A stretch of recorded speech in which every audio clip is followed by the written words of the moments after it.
Hey there, it's Anonymous Tea, where we spill the tea anonymously. Hello, everyone. Hello, YouTubers. Hope you guys are all having an amazing day today, sending good vibes, sending positivity, sending blessings, and good energy to each and every single one of you. Thank you so much for tuning in. So today we're talking Love and Marriage Huntsville. You guys know why you are here. Today we are talking about Marsau trolling Kiki on Facebook, you guys. And like I keep saying in each of these videos, Letitia's mom and Marsau are at the forefront of all of this chaos that continues to happen on social media. How is it that anything that is going on with anybody, whether it is a content creator, whether it is another cast member, whether it's their own relative, they are right there in the mix, immediately available to react, right? So that tells me everything I need to know. But Marsau decides to go on Facebook this time to troll, and he says the following. He says, I am just waiting on the recorded conversations between the bloggers and the Scots. Obviously trying to throw shade at Kiki because she was a part of a recorded conversation she was unaware of regarding trying to, I guess, come up with something regarding what actually was, the truth of what her issue, quote unquote, was with Mel. And if she just basically vented out of frustration, and then after she had some time to sit on it, realized it was probably, a big deal out of nothing, right? But ultimately, the narrative was already pushed out there because even though she told somebody to keep it confidential, they still did a video anyways and put it out there, if Mel needed to be held accountable or whatever, would people do it, right? So then people take shots back at Marsau, right? And they're like, why don't you focus on your lawsuits? And so Marsau is like, my lawyer focuses on lawsuits. That is why I hire them, so I can focus on these jokes. So I don't understand. Is it a flex to have lawsuits? I'm just trying to figure out, is that a flex? Is being in debt a flex, or owing, debts and liens and permits? Is that a flex that I'm unaware of?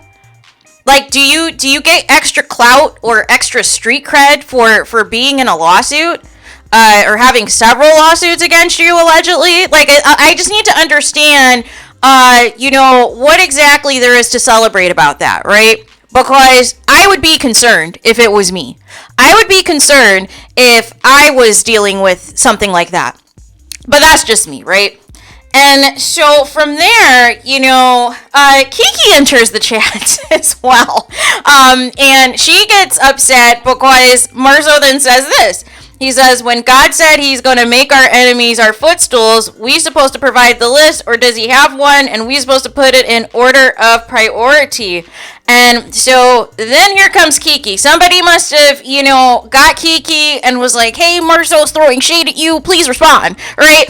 So Kiki gets on Facebook and says, and I was kind of confused with this, but said, man will provide you with jobs and everything. He is no doubt good, 100. I don't know what this means. I don't know if this means that she's coming back to Love and Marriage Huntsville since it's been renewed for a season 7, or if there are some other opportunities that she has for work that are now coming down the pipe, right? And so then Kiki leaves another comment on Marsau's Facebook page saying, enemies as footstools. He will use them to help put a little money in your pocket. You know how, for example, you have a family on a job and then you get introduced to that job because they were on the job first. And then after you get the job too, the family turns on you and becomes your enemies. This is an obvious scenario, sis, because as she was responding to somebody else, right? And so, so then another fan comes in to the chat, right? And is like, this is what you did to Letitia. This is just like what you did to Letitia. She was on Love and Marriage Huntsville and had you on a couple of episodes with her. Then when you thought you landed a more permanent role in the show, you turned on your family. Shame on you. And then Kiki responds, nah, turn your shirt outside in.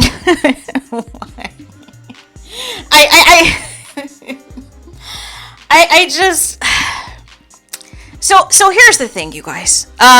Number one, I feel like, it's unnecessary for, whether it's Letitia's mom, whether it's Marsau or whomever, to gloat like this at the expense of somebody else, right? Because ultimately, at the end of the day, all of us at one point or another have not been honest about something or have not done something that has been the best representative of ourselves when it is all said and done at the end of the day, right?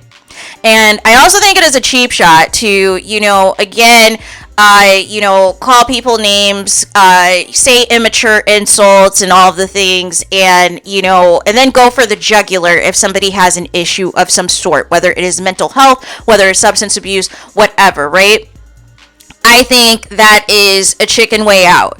Either say what your issues are as a person and keep it moving, or don't, right? But, Marsau has been trolling, and as well as Letitia's mom. They've been doing lives, and Marsau's been trolling every step of the way. Every time something else comes out about Kiki, here comes a live or a YouTube from Letitia's mom. Here comes messy comments and messy posts from Marsau, right? And my thing is, it's like, you're the same people who tell others that you don't pay attention to social media, and when the mess is on you, you don't engage with people. And you, Marsau, even told Letitia that you ignore the haters and the trolls and everything else for people that come for you, and that Letitia should do the same. But yet, when it doesn't involve you, it's okay for you to, quote, get these jokes out here. It's okay for you to troll, right?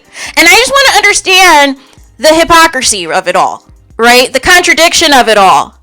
That why is it a problem if people come for you, or people are trying to hold you accountable for something and you get upset about it, or you feel a certain way about it, or you try to throw a jab at somebody and you say that, these people are just, at home on their couch watching TV or whatever the dig is, right?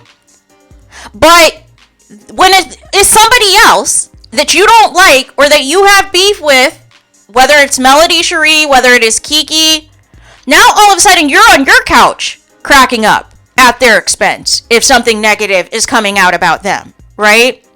And I just need to understand, why aren't you keeping the same energy, right?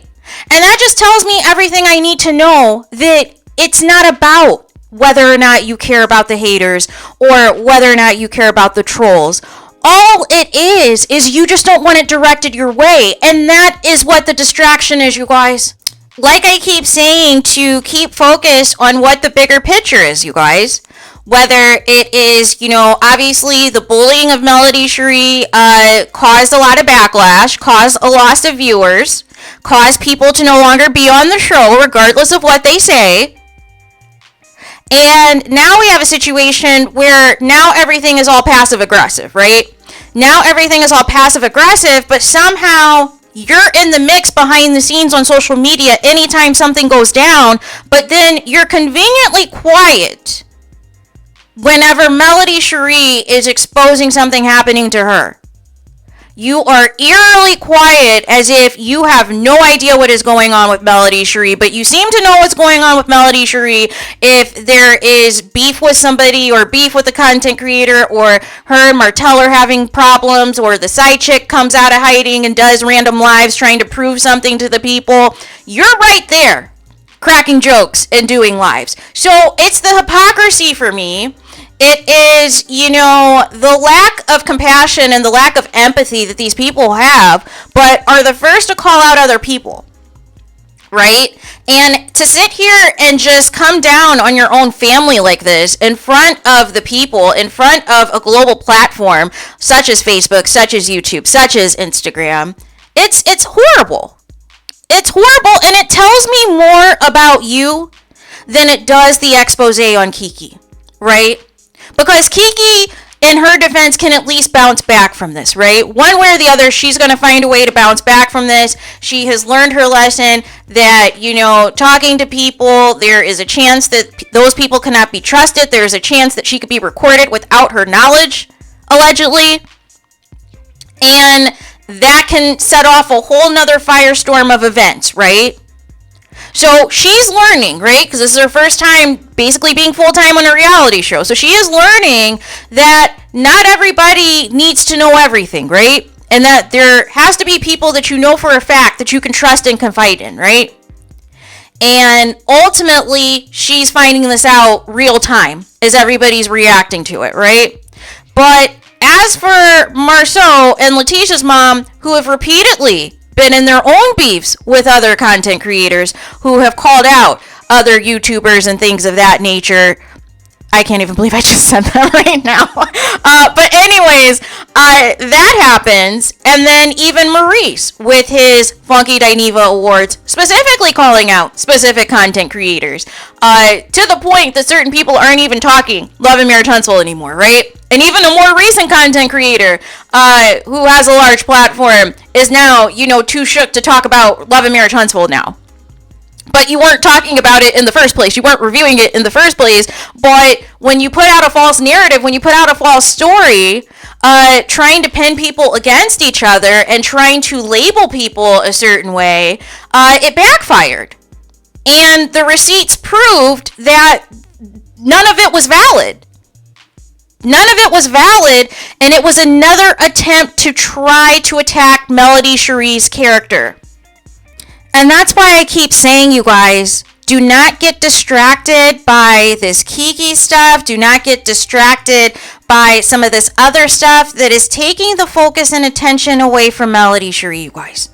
And taking the focus and attention away from the Revenge P, right? And taking the focus and attention away from the fact that not only Melody Cherie's castmates, but as well as her own producers, were completely silent when all of this went down over the summer, when all of this got revealed over the summer by Carson Blue, and then Melody Cherie confirming it, and then having some follow-up sessions on mental health and healing and all of the things, you guys.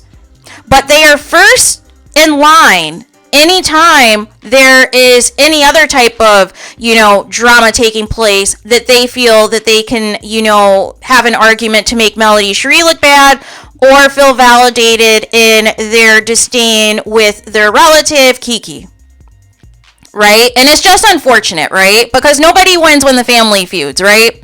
But furthermore, if you're going to take shots at people, please do not miss. All this gloating and this jokes and making fun of people now, I want you to keep that same energy if the tables get turned again, right? And somebody has an expose on you. Right? I want that same energy. I want you to be online saying it's nothing but jokes. It wasn't my voice on the recording and blah, blah, blah, blah, blah. I want the same exact energy that you have right now for Kiki and that you continue to have for Melody Cherie, but you're mute when something bad happens to her. But you are first in line if it is an opportunity to shade her or try to drag her for something or try to paint a false narrative about her. But when something happens to her that is completely awful, starting with Martell's cheating in the first place, you don't care. You're mute. You back Martell. You say Martell is a good man and in all of the things. So that tells me everything I need to know about you. Right?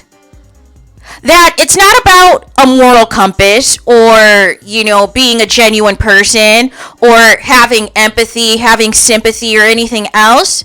You are displaying that you're only going to care about what you're going to care about, right? And even if it is a friend that you've known for years, if you're jealous of them, if you're insecure about them or you feel a certain way about them for whatever reason, you're going to go in on the attack. Or be in the plot, allegedly, for the attack, right? And you're going to show your true colors anytime something goes down, right? Because the bigger picture about this Kiki expose is about whether or not she's being a genuine friend to Melody Cherie, and whether or not her words were twisted around, or the scenario was twisted around, or whatever she was upset about wasn't actually a big deal in retrospect, right? And hopefully we get some context in these upcoming episodes so we can try to put the pieces together, you guys. But I also think there might be a little bit of jealousy as well at how quickly Kiki ascended to popularity. And I think ever since it has been, let's try to go on the attack. Let's try to take her down a notch, as well as just take her away from Melody Cherie, right? Because for whatever reason, the cast wants Melody Cherie to be isolated and alone, except for that's not entertaining television for the fans to watch, right? So there is that. So let me know your thoughts in the comments. Please do not forget to like, comment, and subscribe. hit the notification bell so you're notified the moment I post new content on my channel. And with that being said, I'll talk to you guys again very soon.